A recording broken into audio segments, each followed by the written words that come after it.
오늘 함께 보실 말씀은 사도행전 8장 5절부터 8절까지의 말씀입니다.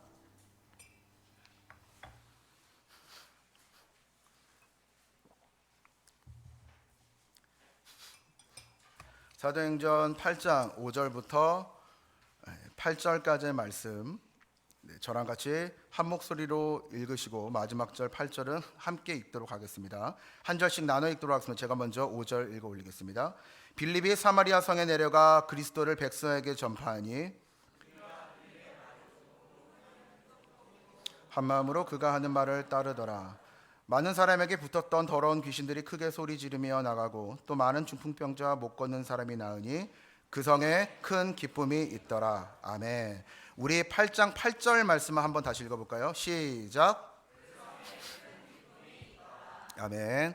네, 우리 청년들하고 제가 이제 강단에서 이렇게 마주한 것은 처음인 것 같아요. 그래서 사실 오늘 시간이 저에게 주어졌을 때에 욕심이 되게 많았어요. 그래서 어떤 말씀을 이렇게 나누면 좋을까 막 고민도 많이 하고 고민하다가 말씀도 한번 다 했다가 싹 뒤집어 엎고 다시 여러분들과 오늘 말씀으로 정하게 되었습니다. 모든 성경이 사실 다 그렇지만 오늘 말씀은 좀 더 철저하게 하나님의 시각 안에서 보아야 하지만 오해가 없는 성경 본문입니다. 함께 읽은 본문은 사실 빌립이 사마리아 성에 내려가서 이제 복음을 전하고 있는 대목이죠. 그랬더니 이제 복된 소식을 듣고 그 복음을 듣고 그 안에서 기적도 일어났고 이적도 일어나면서 오늘 아까 함께 읽으셨던 8절 말씀처럼 그 성에 큰 기쁨이 있더라라고 기록하고 있습니다. 오늘 설교 제목이기도 합니다. 그 성에 큰 기쁨이 있더라. 사실 성을 오늘날 표현으로 쓰면 이제 도시 이렇게 되겠죠. 그러니까 오늘 우리가 살아가고 있는 이 도시 가운데 예수 그리스도로 말미암아 큰 기쁨이 있기를 소망합니다. 근데 언젠가부터 예수 그리스도로 말미암아 도시 안에 큰 기쁨이 일어나지 않는 것 같아요. 여러분들 안에도 정말 예수 그리스도 때문에 큰 기쁨이 있는지, 오늘 이 자리에 오셨을 때 예수님 때문에 큰 기쁨이 있었는지 한번 되돌아보시는 시간이 있었으면 좋겠습니다. 오늘 본문을 5절부터 읽었지만 사실 이 왜 이렇게 이제 복음을 전하게 되었는지는 사실은 8장 1절부터 4절까지 잘 나타나 있습니다. 1절부터 4절까지 길지 않기 때문에 저랑 한 목소리로 함께 읽도록 하겠습니다. 시작. 사울은 그가 죽임당함을 마땅히 여기더라. 그날에 예루살렘에 있는 교회에 큰 박해가 있어 사도 외에는 다 유다와 사마리아 모든 땅으로 흩어지니라. 경건한 사람들이 스데반을 장사하고 위하여 크게 울더라. 사울이 교회를 잔멸할세 각 집에 들어가 남녀를 끌어다가 옥에 넘기니라. 그 흩어진 사람들이 두루 다니며 복음의 말씀을 전할세. 아멘. 여러분들이 잘 아시듯이 오늘 사도행전 7장에는 스데반의 설교와 또 스데반의 죽음에 대해서 함께 기록하고 있습니다. 스데반이 돌에 맞아 죽은 이유 아주 간단합니다. 예수 그리스도를 십자가에 매달은 당신들, 유대인들, 제사장들, 당신들 틀렸습니다 이렇게 얘기했기 때문에 스데반 돌 맞아 죽었죠. 스데반 집사는 정확하게 얘기했어요. 돌 맞아 죽인 분, 그분이 그리스도입니다. 당신들이 그렇게 고대하면서 지금까지 율법의 말씀을 잘 따라오며 기다렸던 그 메시아가 바로 당신들이 십자가에 매달은 그 예수입니다 라고 얘기했기 때문에 스데반이 이제 죽었습니다.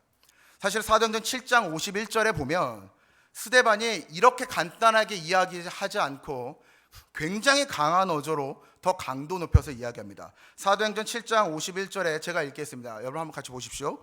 목이 곧고 마음과 귀에 할례를 받지 못한 사람들아, 너희도 너희 조상과 같이 항상 성령을 거스르는도다. 뭐라고요? 성령을 거스른다고. 그리스도를 믿지 않는 자들에게는 성령이 임하지 않습니다. 당연한 얘기입니다. 예전이나 지금이나 예수 그리스도를 믿을 때에, 입술로 고백했을 때에, 중심으로 심령으로 주님이 나의 구세주입니다라고 고백했을 때 성령이 같이 임하는 거예요. 고백과 성령의 어떤 시간차를 두고 있는 것이 아니라 고백과 성령은 같이 임하게 됩니다. 그때에 성령의 인도함을 받는 것도 성령을 받아야지 되는 거고, 당연한 얘기죠. 성령의 세미한 음성도 내 안에 성령이 있어야 들을 수 있는 거예요. 그런데 당연히 성령을 거스른다는 말을 이 유대인들이 듣지를 못했어요. 이해하지를 못했습니다. 그런데 그들이 이제 분노케 하는 거예요. 왜? 모르는 것들을 이야기하는 거거든요. 스데반 집사는 그렇게 유명한 사람이 아니었습니다. 아주 유력한 인물도 아니었고요. 마치 이것들은 스데반 집사의 사건은 예수님의 일을 연상케 합니다. 누가복음 4장 29절에 보면 예수님을 동네 사람들이 죽이려고 한 사건이 기록되어 있습니다. 제가 4장 29절 우리 함께 읽어볼까요? 읽겠습니다. 시작. 일어나 동네 밖으로 쫓아내어 그 동네가 건설된 산 낭떠러지까지 끌고 가서 밀쳐 떨어뜨리고자 하되. 아멘. 지금도 이스라엘에 가면요, 이름이 이렇게 써 있어요. 절벽산. 그러니까 절벽의 원어는 좀 더 밀어뜨리려고 하는 산 이렇게 써 있거든요. 그 장소가 있습니다. 그래서 그때 상황을 잠시 설명해 드리면 이렇습니다. 때는 이스라엘 안식일이 되었습니다. 회당에 들어가서 이제 이스라엘 안식일이 되면 이스라엘은 이제 회당에 들어가 성경을 이렇게 읽게 되는데요. 당시 성경은 지금처럼 이런 권이 아니고 두루마리로 이렇게 되어 있었습니다. 그러니까 두루마리를 펴져 있는 데를 읽는 거예요. 그러니까 내가 오늘 그 두루마리를 이렇게 밀어가지고 내가 읽고 싶은 부분들을 읽을 수 있는 것이 아니었습니다.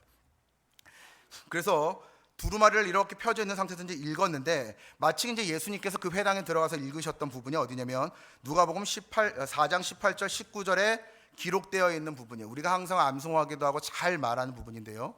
이렇게 써 있습니다. 주의 성령이 내게 임하였으니 이는 가난한 자에게 복음을 전하게 하시려고 내게 기름을 부으시고 나를 보내사 포로된 자에게 자유를 눈먼 자에게 다시 보게 함을 전파하며 눌린 자를 자유롭게 하고 주의 은혜의 해를 전파하게 하려 하심이라 하였더라. 이 성경 구절이 오늘 예수님께서 읽으셨을 때 기록되어 있는 거예요. 그러면서 예수님이 이 성경 구절만 읽고 끝나면 괜찮은데 그렇게 얘기하지 않으시고 예수님께서 이제 엘리야의 기도에 대한 3년 6개월 동안 큰 기근이 들었을 때에 이스라엘에 많은 과부가 있었지만 결국 엘리야는 시돈 땅 사렙다의 과부에게만 갔다라고 말씀하시고 또 엘리사의 예를 들어서 많은 이스라엘 안에 예루살렘 안에 많은 나병 환자가 있었음에도 불구하고 깨끗함을 얻은 사람은 수리아 사람 이방인이죠. 나아만 장군밖에는 없었다라는 이야기를 하게 됩니다. 그러자 이제 이 동네 사람들이 화가 나서 예수 그리스도를 끌고 가서 절벽 아래에서 밀어뜨려 죽이려고 한 겁니다. 왜냐하면 지금 다시 쉽게 말씀드리면 예루살렘 너희들은 구원받을 자가 지금 여기 한 명도 없어 이렇게 얘기하는 겁니다. 예수님께서 그들의 잘못을 지적하시고 부정하시고 지금까지 너희들이 해왔던 이 신앙의 정통성 이게 틀렸다 이렇게 얘기하니까 이제 이 당시에 예루살렘에 있었던 사람들이 화가 날 대로 난 거죠. 그래서 예수님을 밀어뜨리려고 했습니다. 사실 근데 이것이 마치 예수님이 하신 말씀을 증명하는 것과 같은 것 아니겠습니까?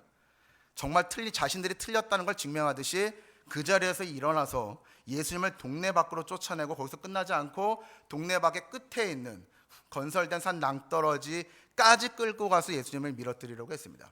이스라엘은 지금도 그렇고 예전에도 그렇고 다 산지에 집들이 있습니다. 왜냐하면 이제 밑에다가 집을 지으면 풍파나 여러 가지 살 수 없는 구조이기 때문에 도시는 다들 높은 곳에다 이렇게 건설합니다. 그러다 보니까 도시의 끝은 다 낭떠러지예요.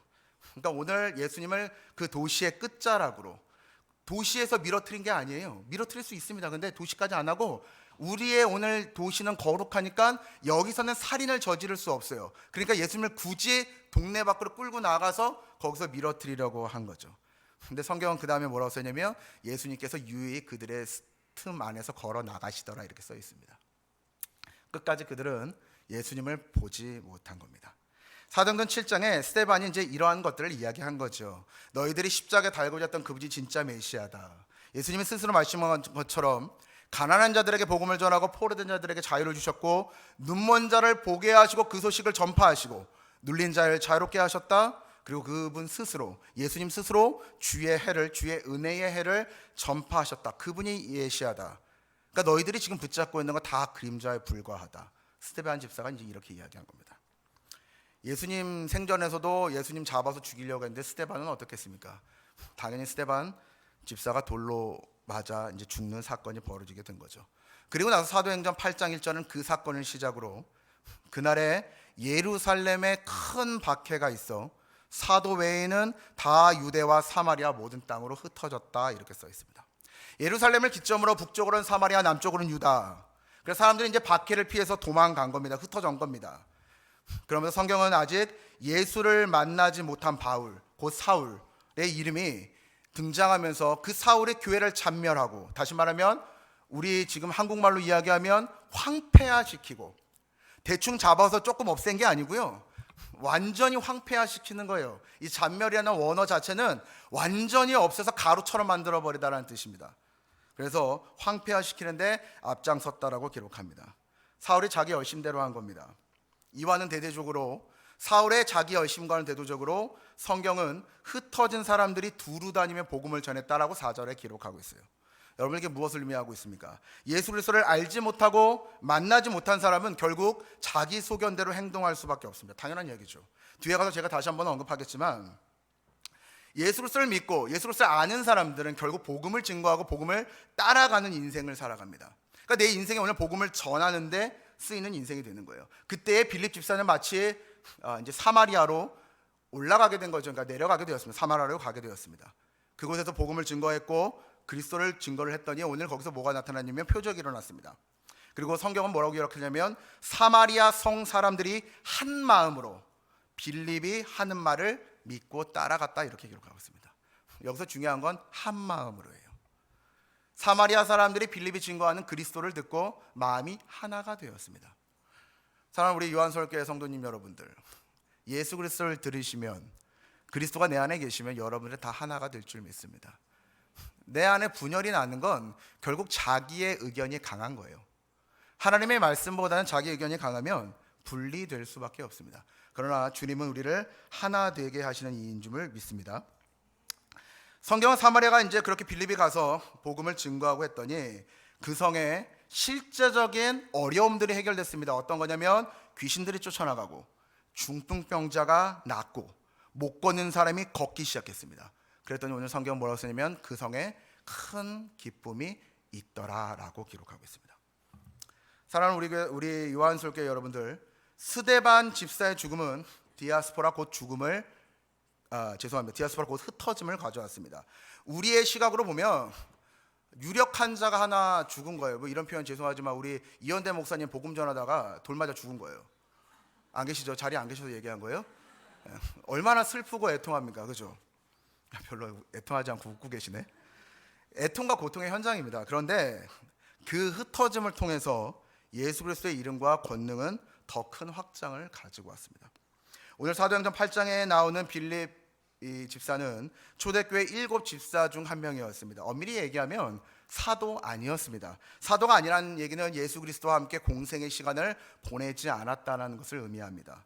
우리 시각에서 다시 얘기하면 사실 빌립 집사는 복음을 전하려고 세워진 사람이 아니고 교회들이 실제적인 일반적인 행정적인 일, 또 사람을 돌보는 거에 도움을 주는 그러한 이게 헬퍼적인 역할이었습니다.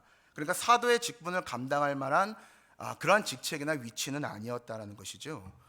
그런에도 불구하고 오늘 이 사마리아 지역의 복음은 이 빌립 집사를 통해서 전파되고 있었습니다.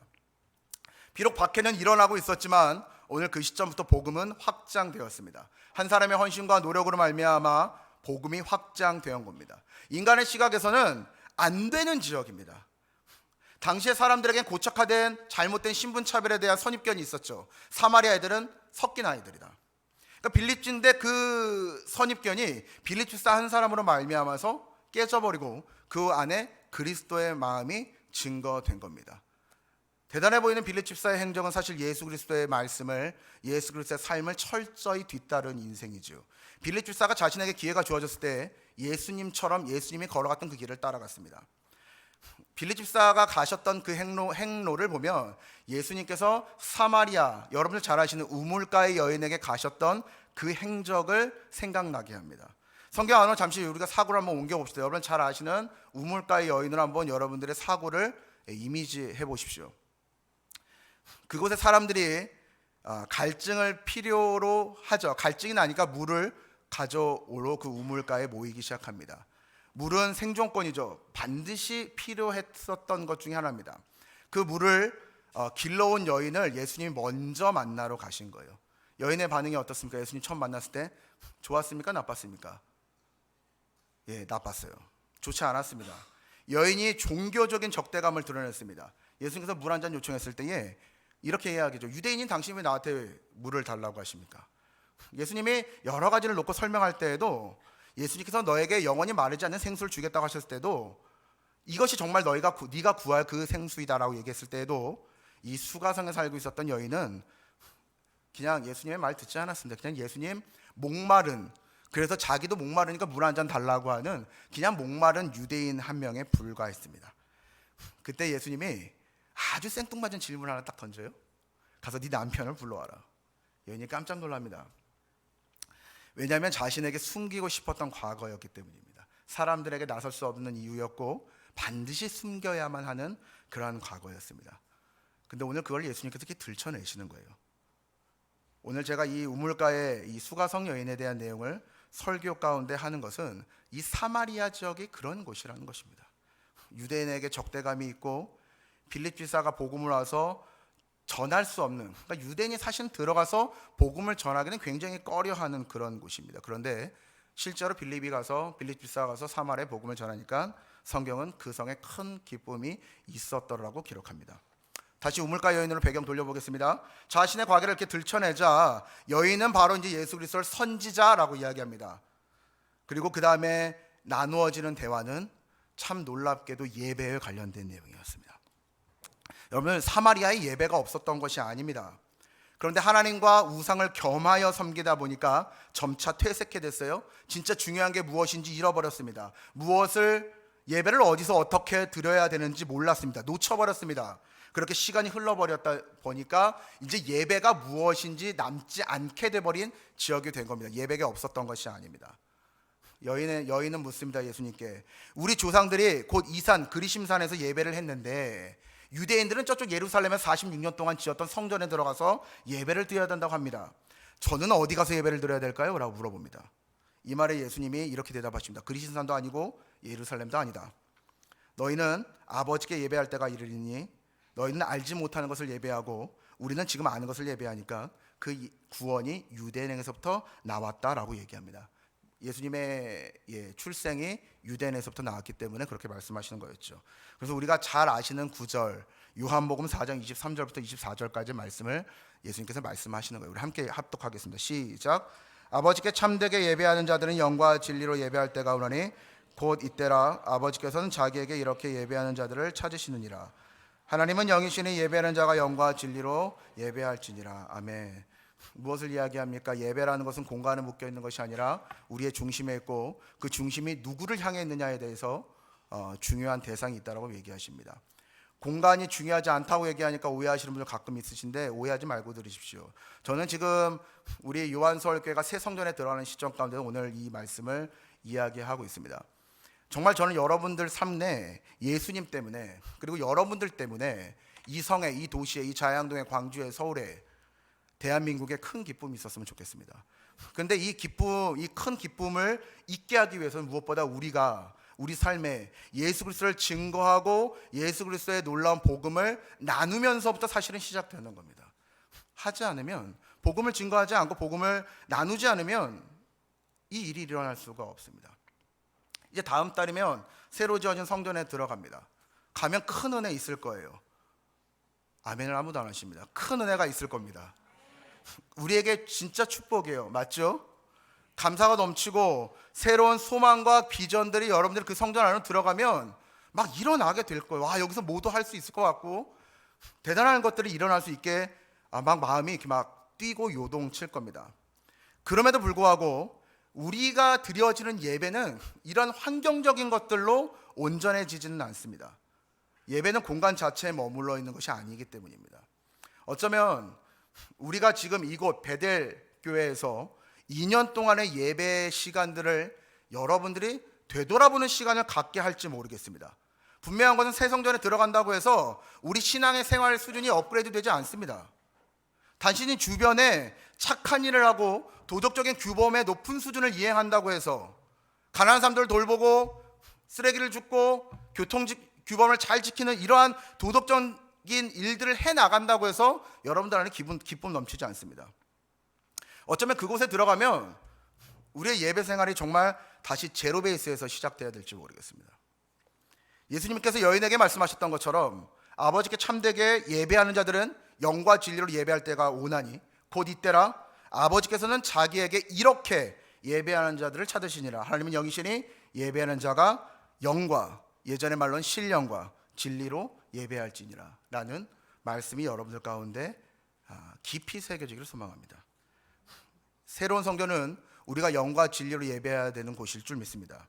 그래서 우리가 지금까지 그 어떤 어려움과 겪어보지 못한 힘든 상황에 직면할다 할지라도 박해를 피해서 복음의 진전을 이루었던 빌립지사를 비롯한 이 초대교회 성도들과 같이 여러분들의 인생 가운데 두루 다니시면서 그리스도를 전하는 삶 되시기를 축복합니다.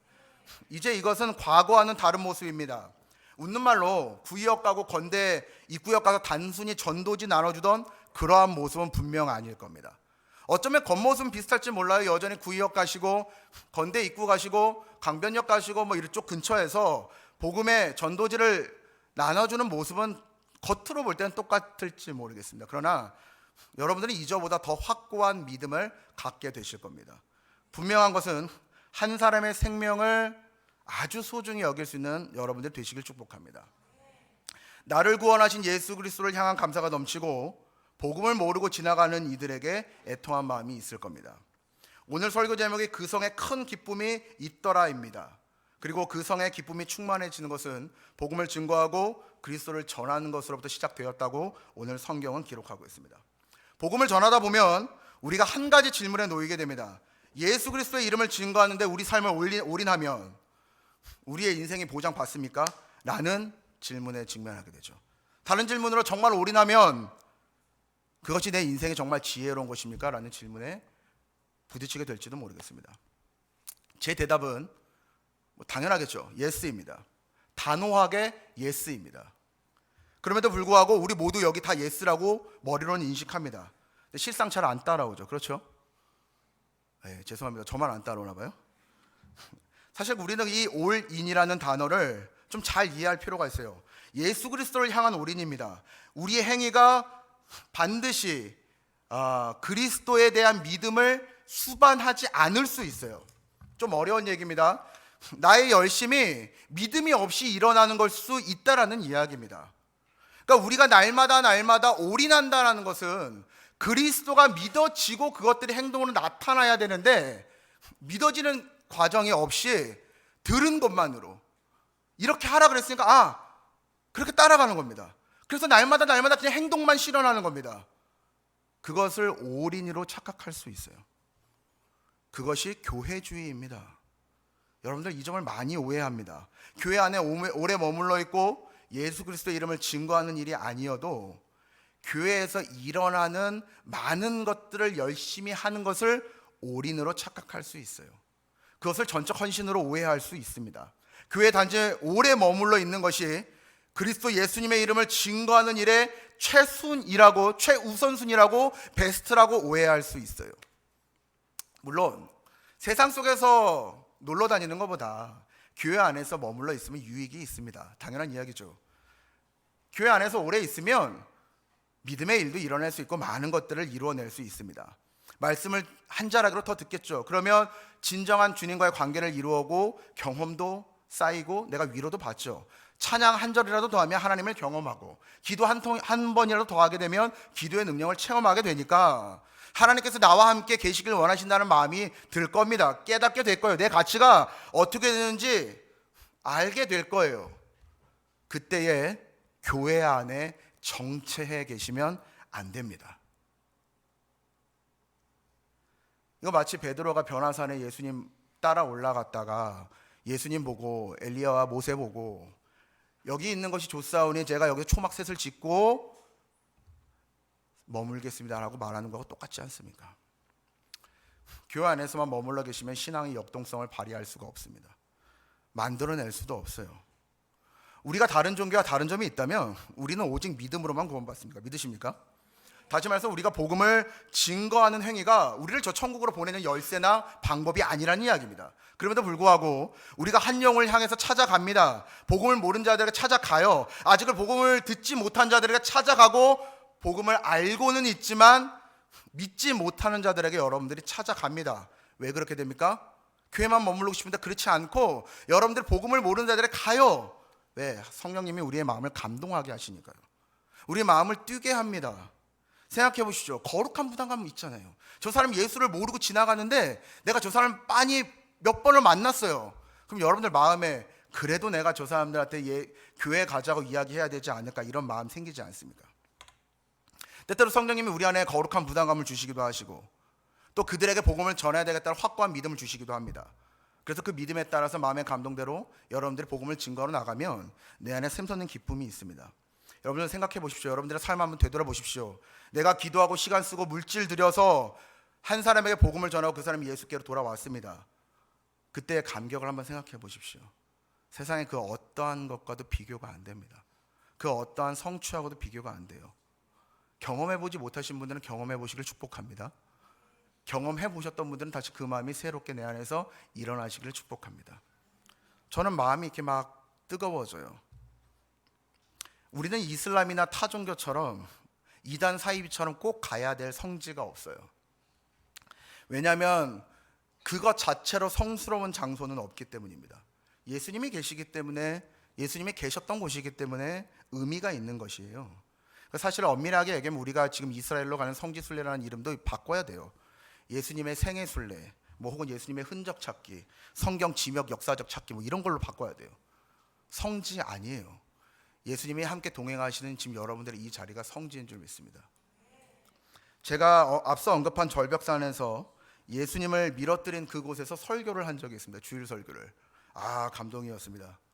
이게 진짜 뒤에 보면 천길 낭떠러지예요. 근데 그 자리에서 말씀을 증거하니까, 같은 본문을 가지고 말씀을 증거하니까 큰 은혜가 있었습니다. 왜 은혜가 있었겠습니까? 예수님의 흔적이 있기 때문입니다. 근데 그 장소를 보면 아무것도 없어요. 정말 돌무더기밖에 없어요. 정말 돌무더기도 누가 그냥 갖다 놓은 것 같아요. 야, 여기가 그런 데야 라고 생각하는 것처럼 아무것도 없습니다. 우리 믿는 사람들에게는 예수님의 흔적이 보일 때에 의미가 부여되는 줄 믿습니다. 내년은 아니지만 우리 장년들은 내년에 이스라엘 가실 겁니다. 아멘을 안 하시네. 저희 청년들 대신 갈까요? 네, 우리 청년들은 2021년도에 이스라엘 갈 겁니다. 그때 꼭 기억할 게 있습니다. 뭐냐면 주님은 그 어디에도 우상 숭배를 할 만한 요소들을 남기시지 않았어요. 다윗의 묘 가면 없습니다. 모세가 죽은 건 못 찾아요. 예수님이 돌아가신 곳, 십자가 꼽힌 장소, 골고다 언덕 없어요. 못 찾아요. 어딘지 아무도 모릅니다. 왜냐하면 예수님한테 그게 별로 필요가 없기 때문이에요. 예수님 지금 어디 계십니까? 예수님 어디 계십니까? 내 마음에, 네, 바로 우리 오늘 이곳에 함께 계십니다. 그러니까 주님을 향한 예배에 은혜가 나타나는 거지요. 기적이 나타나는 것입니다. 주님께서 함께 하시기 때문에 이 예배에 은혜와 감격이 있는 줄 믿습니다. 그래서 주님의 말씀 따라 그분이 하셨던 그 길 따라서 교회에만 머물러 있을 수 없고 복음을 들고 주님이 가셨던 세상 가운데 여러분들이 나아가셔야만 합니다. 예수님께서는 결코 회당 가운데 머물러 계시지 않았어요. 예수님께서는 두루 다니시면서 복음과 구원의 메시지를 증거하시고 다니셨습니다. 예수님께서 복음의 메시지를 증거하셨을 때에 기적과 이적이 나타났습니다. 기적과 이적을 먼저 행하시고 말씀을 듣게 하는 수단으로 쓰신 게 아니라 복음의 말씀을 먼저 증거하셨더니, 복음의 메시지를 증거하셨더니 기적과 이적이 함께 나타난 거예요. 여러분 이 일을 기억하십시오. 여러분들이 우리 요한서울교회가 새로운 성전으로 이사가서 정말 하나님의 기적과 이적이 나타나는, 날마다 사람들이 회복되고 복음의 메시지가, 구원의 자들이 많이 넘쳐나려면 여러분들이 먼저 복음의 메시지를 들고 증거하시는 사람들 되시기를 축복합니다. 여러분들이 그것들을 먼저 누리셔야 돼요. 그 복음을 증거하셨을 때 나타나는 평강과 기쁨의 은혜를 누리셔야지만 주님이 가실 수 있는 그 좁은 길, 좁은 문으로 가실 수가 있습니다. 쉽지 않습니다. 다시 말씀드리지만 우리 청년들이 가기에는 아니에요. 우리 모든 사람들이 가기에는 이 예수님의 걸음이 쉽지 않죠. 그러나 주님이 빨리 오라고 하신 적이 없습니다. 더뎌도 괜찮아요. 한 걸음 한 걸음 하시면서 주님 말씀 붙잡고 주님 뒤따라가시는 하나님의 귀한 자녀들 되시길 축복합니다. 새로운 성전이 혹여나 여러분들에게 우상이 되시지 않기를 바랍니다. 담임 목사님께서 말씀하셨듯이 부지런히 들어가시고 부지런히 나오셔가지고 성전 문을 다 닳게 해버리세요.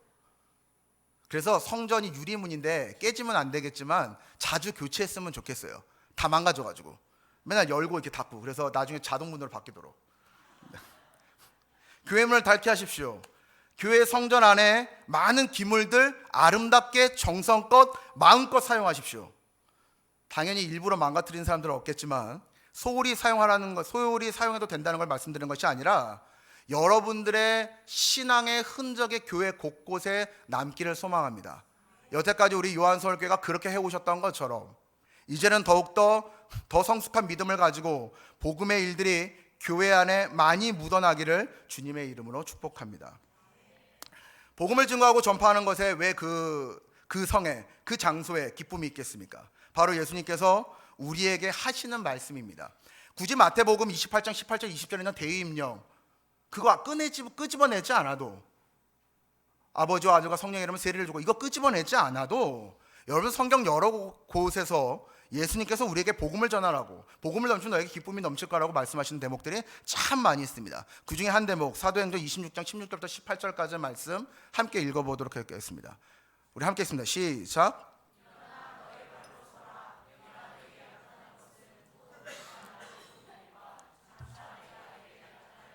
너로 종과 증인을 삼으려 함이니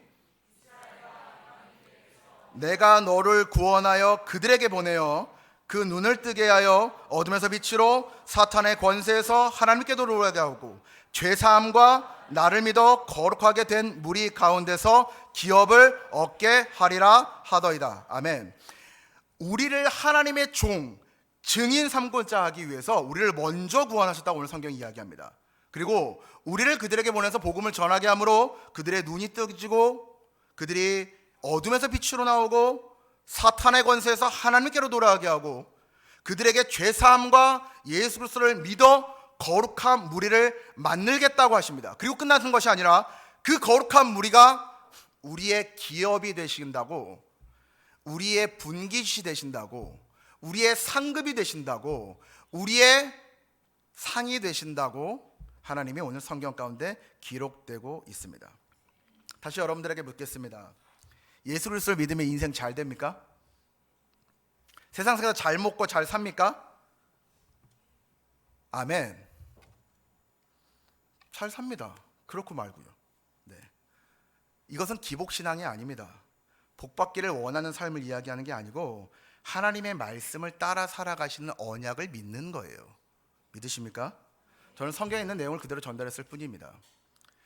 세상의 기준에서의 잘됨과 권력은 누군가 위에 군림하는 것이고 폭력을 행사하고 위해를 가하고 뭐 이런 거죠. 그러나 성경은 권력이란 건 낮은 자에서 섬기는 것이다 라고 오늘 성경이 이야기합니다. 그것이 힘이고 그것이 능력이라고 오늘 이야기하고 섬기는 자를 세상은 감당하지 못한다고 성경은 기록하고 있습니다. 누군가에게 예수 그리스도의 복음 때문에 섬기고 나의 권리를 요구하지 아니하고 살아갈 때에 하나님은 우리의 모든 실제적인 필요를 채우시는 줄 믿습니다. 바울은 이 능력을 알았습니다. 그래서 스스로 높은 채 하지 않고 더 낮은 곳에 머물러 하려고 했었고요. 고린도전서 9장 22절에 기록되어 있는 것처럼 아무쪼록 몇 사람이라도 더 구원하고자 스스로 낮은 자리에 그들과 같은 처지에 처해 있다라고 오늘 성경은 기록하고 있습니다.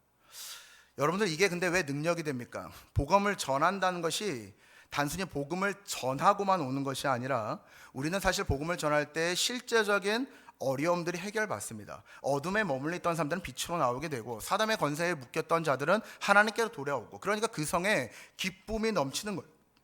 그냥 복음을 들었고 들은 대로 행동했을 뿐인데 그동안 그 안에 우리가 해결되지 않았던 일들이 자연스럽게 해결됩니다. 어쩌면 당장에는 그 문제가 해결되지 않았음에도 불구하고 여러분들이 어쨌든 자유함을 얻는 경험을 해보셨을 겁니다.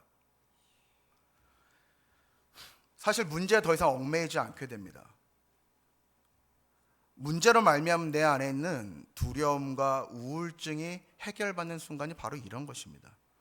문제보다 크신 하나님을 비로소 붙들 수 있게 되는 거예요. 너무나 어렵지만 말도 안 되는 상황 가운데 직면하고 있지만 할 수 없지만 주님이 하라고 하시니까 그 일에 그냥 발을 한번 떼봤는데 우물가의 여인 수가성의 그 사마리아 여인처럼 우리의 깊은 문제가 해결받는 순간이 오게 되는 것입니다. 저는 정말 여러분들 말미암아 이 성에, 이 도시에 기쁨이 가득하기를 소망합니다. 자양동 광진구 서울 땅 넘어서서 서울을 넘어 열방으로 여러분들로 말미암아 예수 그리스도의 복음을 듣고 주님을 믿는 자들이 날로 많아지기를 축복합니다. 그래서 여러분들이 복음을 전하는 그 순간에 그곳에 예수님이 함께 거하심으로 그 안에 기쁨이 넘치기를 소망해 봅니다. 이러한 일들을 할 때 예수님의 이름이 우리 안에 머물러 있고 당연한 이야기지만 전적으로 하나님을 의지할 수 있게 됩니다. 그때에 우리가 성령님께서 나에게 하시는 세미한 음성에 귀 기울이게 되는 것이죠. 제일 중요한 것들 여러분 놓치지 마십시오. 말씀을 읽는 것도, 찬양을 드리는 것도, 예배를 드리는 것도, 제일 중요한 것은 예수 그리스도와 함께 동행하는 일인 줄 믿습니다.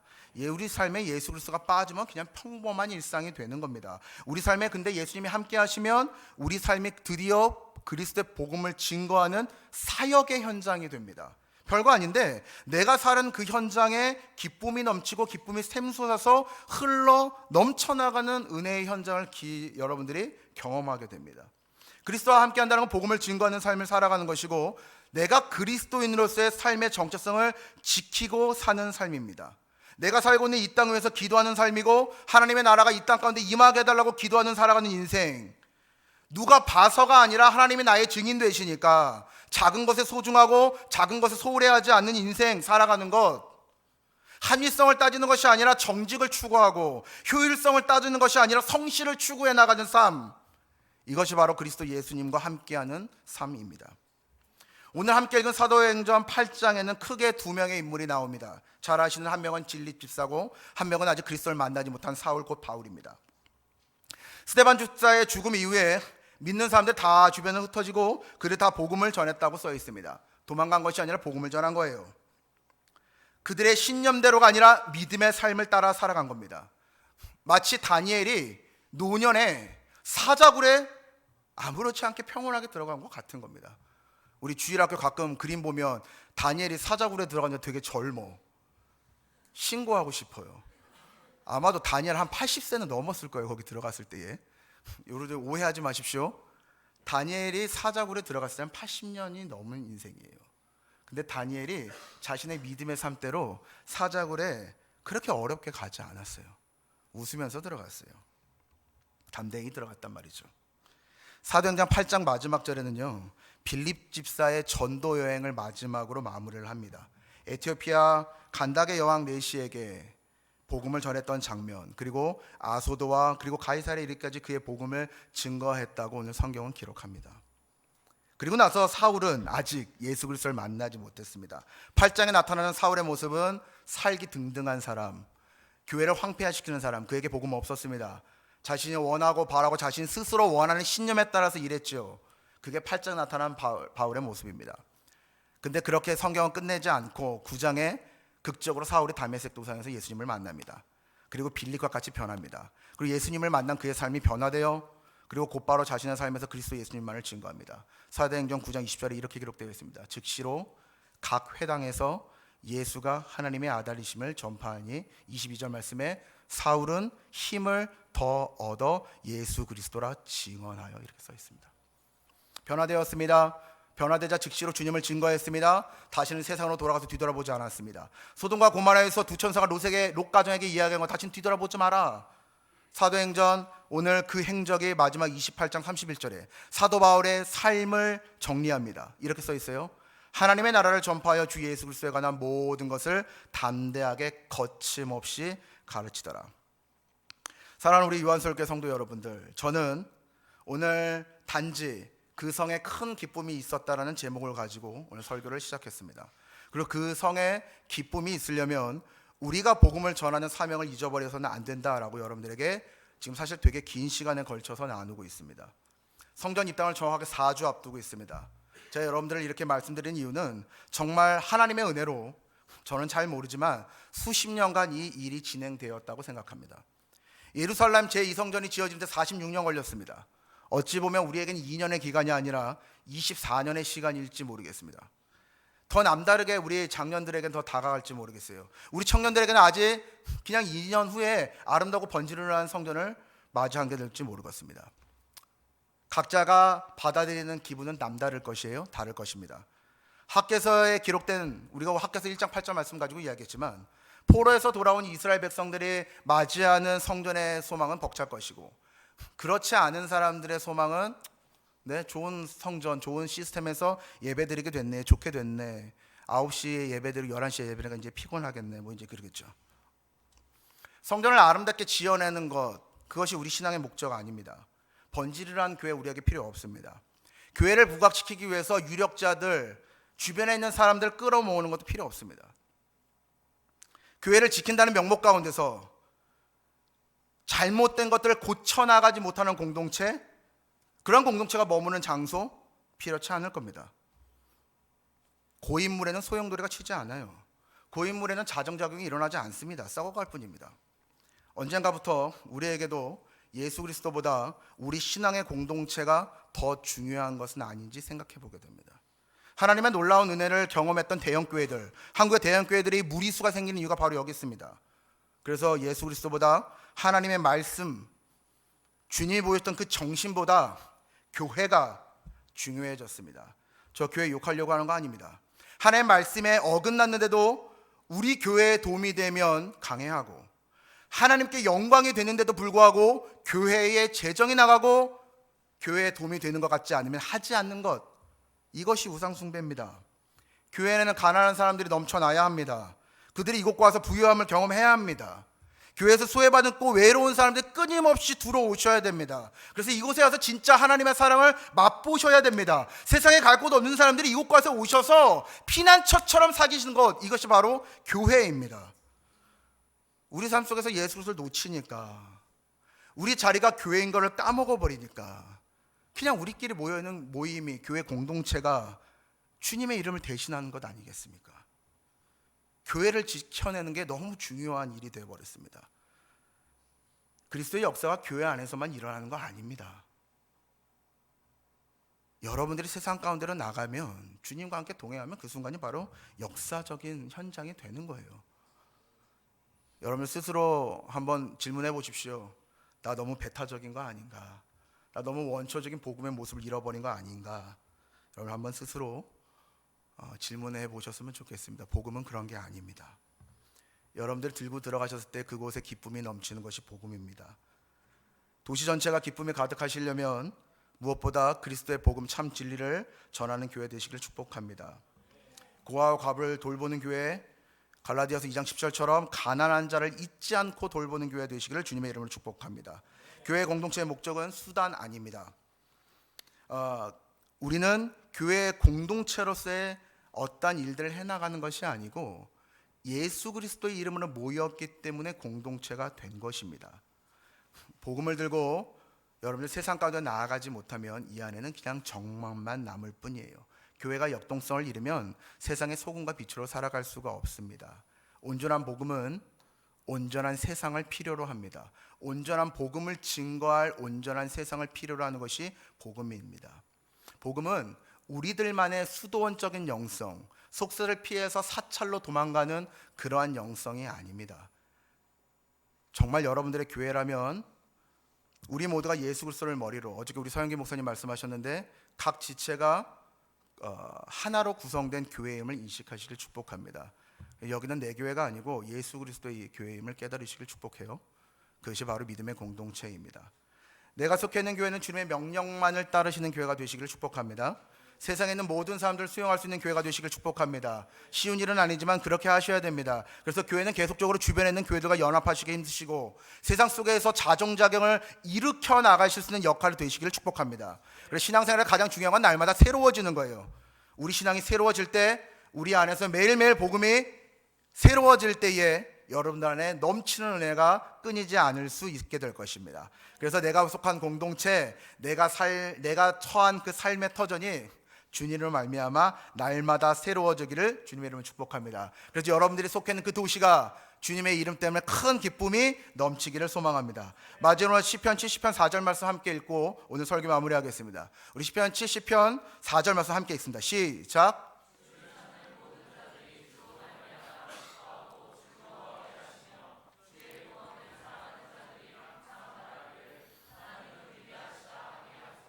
아멘. 아까 우리 이현대 목사님 일부 설교 때 얘기하신 것처럼 시편 말씀이 여러 가지 종류가 있죠. 이 시편은 탄식시예요. 그러니까 절망에 빠져서 죽기 일보 직전에 쓴 시란 말이죠. 그때 고백해요. 시편 기자가 주를 찾는 모든 자들이 주로 말미암아 기뻐하고 즐거워하게 하시며 주의 구원을 사랑하는 자들이 항상 말하기를 하나님은 위대하시다 하게 하소서. 아멘. 여러분들의 어려움 속에서 주님의 이름을 부르짖기를 소망합니다. 그래서 2020년에는 여러분들 때문에 저도 내 옆 사람도 살맛 나는 인생 살아가시길 주님의 이름을 축복합니다. 옆 사람들과 인사하겠습니다. 미리 감사드립니다. 당신 때문에 내 인생이 행복할 거예요. 인사합시다. 아멘. 우리 같이 잠시 기도합시다. 기도하시고 우리 바로 헌금하도록 하겠습니다.